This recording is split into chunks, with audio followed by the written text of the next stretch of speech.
Friends, thank you for coming to play with the ideas that I present on my channel today. My name is Gretchen Vogel. I've been a practicing medium. I've channeled for more than 4 decades, and I'm the author of 3 very successful books. Today, I want to talk about completion, what we're here to express in physical. As you know, we come out from God's source origin through a long journey of individuation with something to express of God's source. And we go through so many different levels of experience when we do this, many different realities, as they are called, as individual consciousness. And when we feel complete, we have more choices. So really, to me, the whole thing is about accumulating knowledge so we have choices to make other choices. So I want to share 3 stories with you today. The first story I want to share is from a meditation with John Lennon. I mean, anybody who's a medium wants to talk to John, of course. And of course, I was in that category too.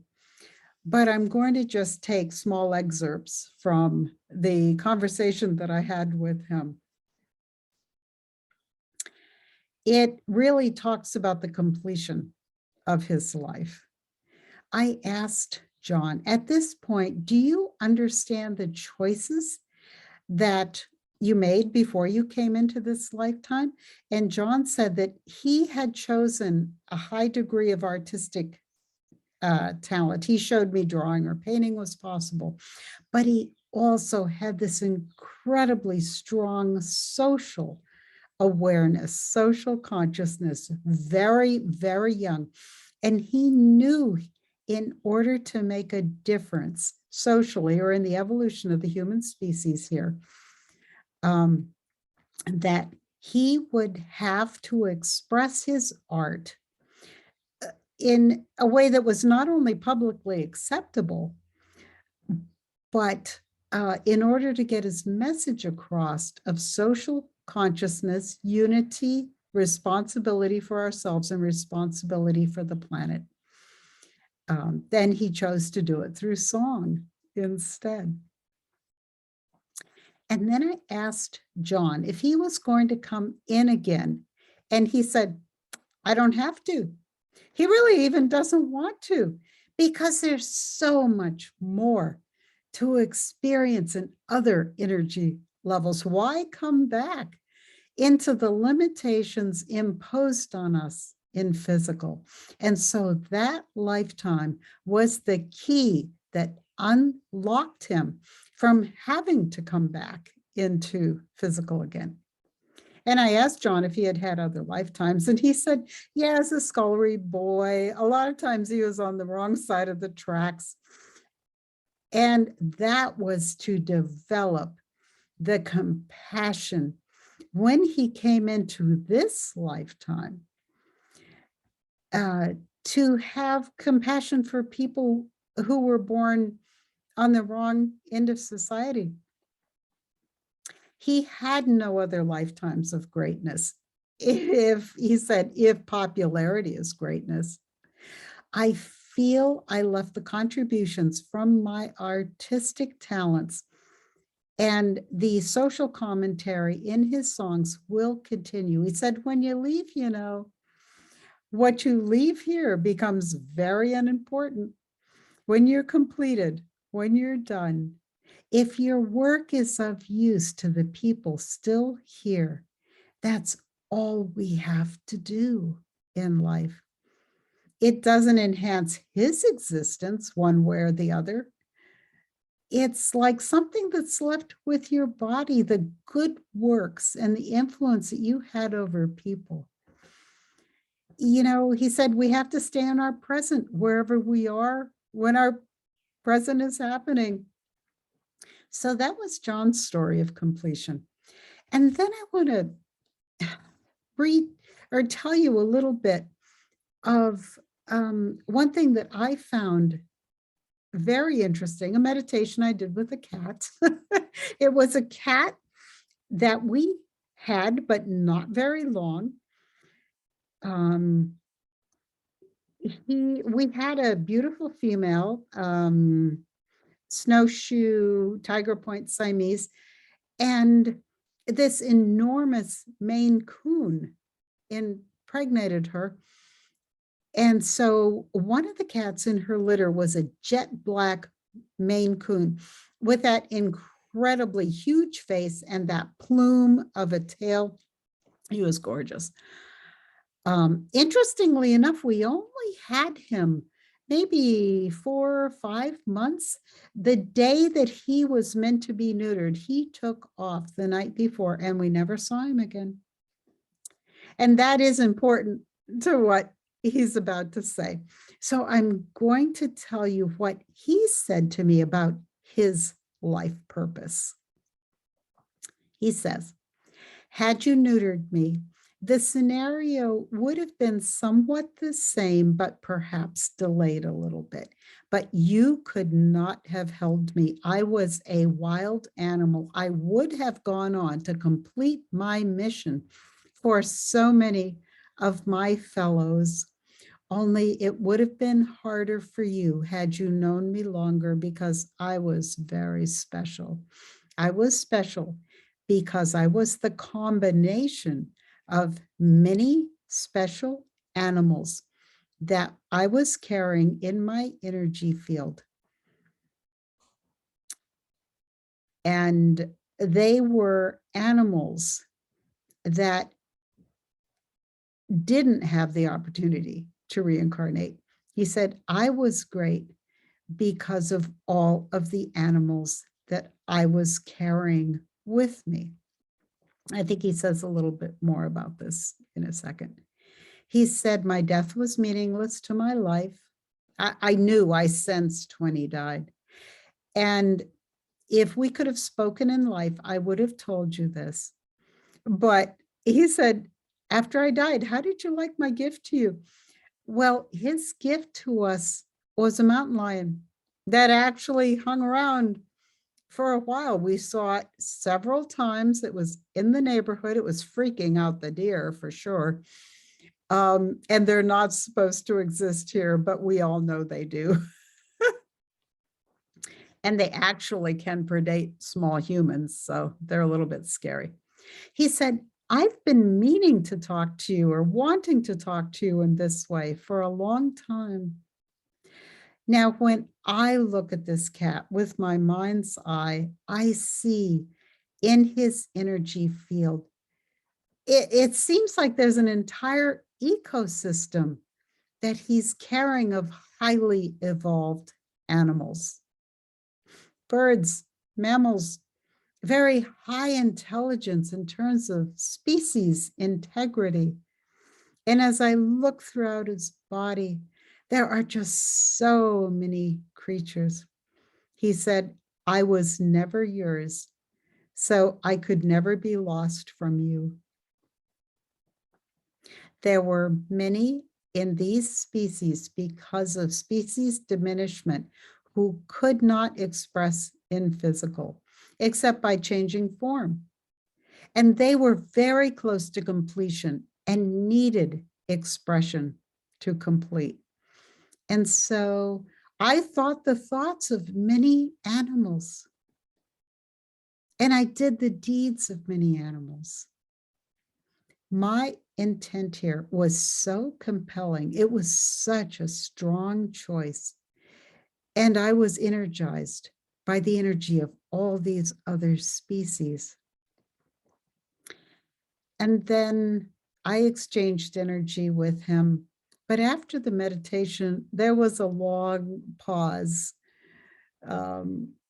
before I turned the recording device off, and I have no idea what happened then.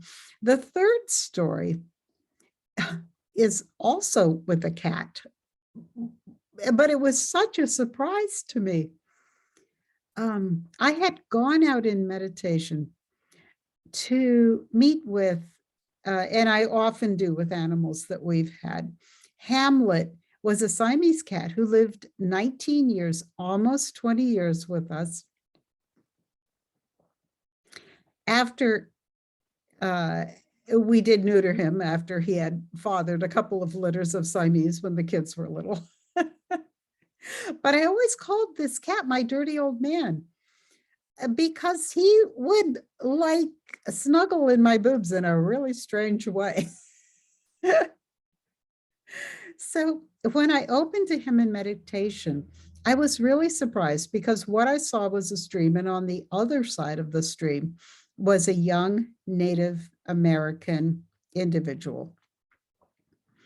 He had black shoulder length hair, a band around his forehead. He had buckskin tan shirt and full trousers. But the colors were very similar to the cat's colors. He has grace and gentleness. And he reached out and he took my hands, and I crossed to the other side of the stream with him. I had such a strong tonal sense of the qualities that were inside this man. And he said, "No, you wouldn't recognize me. But remember the energy that you could see as I was dying in the house. You could sense me." He said, "I'm back home now among my people."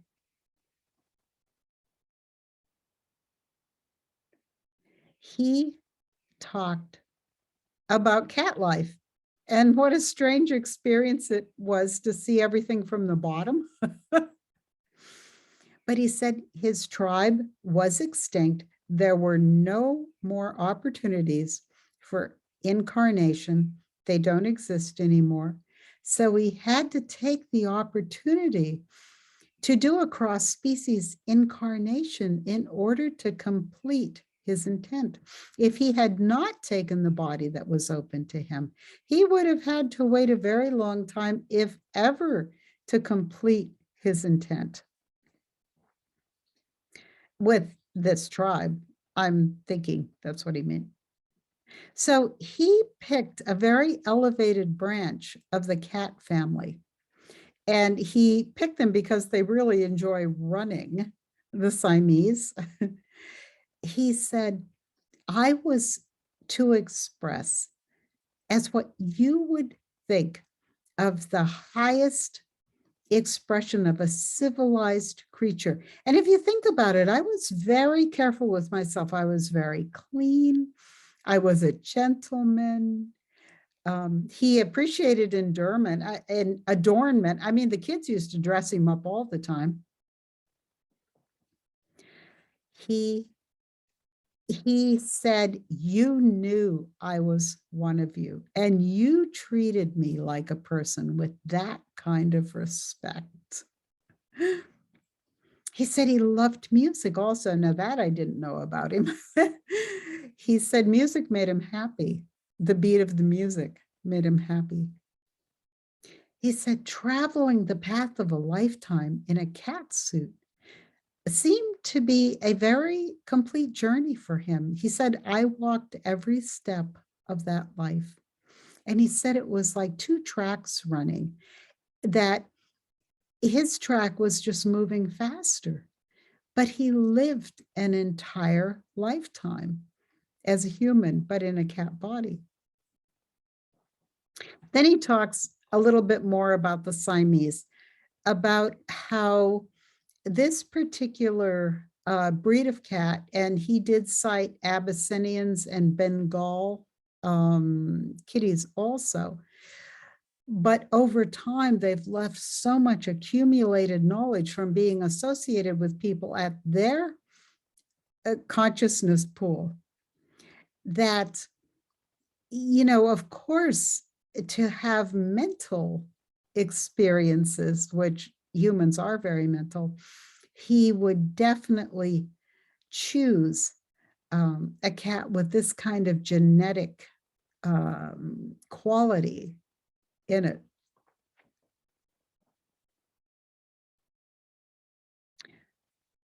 He said they have certain mental attitudes, personalities. He said For example, our species has an intolerance for processing sugar. It's just the pancreas just can't process it. And that's just a genetic quality. And that was the kind of genetic quality, the genetic disposition that he was talking about. You know, just certain qualities is why he picked that particular cat family. So when he looked for the most human type of cat experience, the Siamese was appropriate for him. Um, certain types of personality capacity he was looking for, that he needed to complete a human type cycle. And again, he said, I spent an entire lifetime with you. In his experience, it was a complete human lifetime. And he did complete his intent in the lifetime as a cat with us. We talked about a few other things. But at the end of the meditation, we stood up as equals, palm to palm, and we exchanged love and energy. And then I crossed the stream again. But he did say that we will pass in and out of each other in our journey. And it's just the way it is. He was such a presence in our life, especially for my children. We actually had to mark on the calendar who got to sleep with Hamlet each night. That's how loved he was. And we had other cats. So cross-species incarnation, in order to fulfill our intent, is uncommon, but it does happen. And I can honestly say that I've never directly experienced this.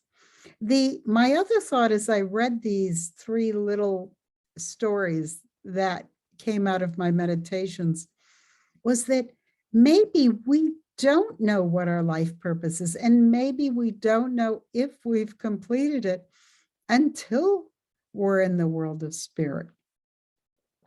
So thank you for coming to consider my thoughts today. Please like, share, and subscribe.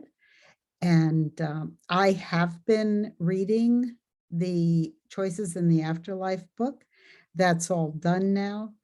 And it will be put up. I'm doing a new website. It will be on the new site very soon and available through the YouTube channel also. All right. So hang in there. The world's kind of a crazy place right now, and we all just need to love and bless each other. So thank you for coming. Take care.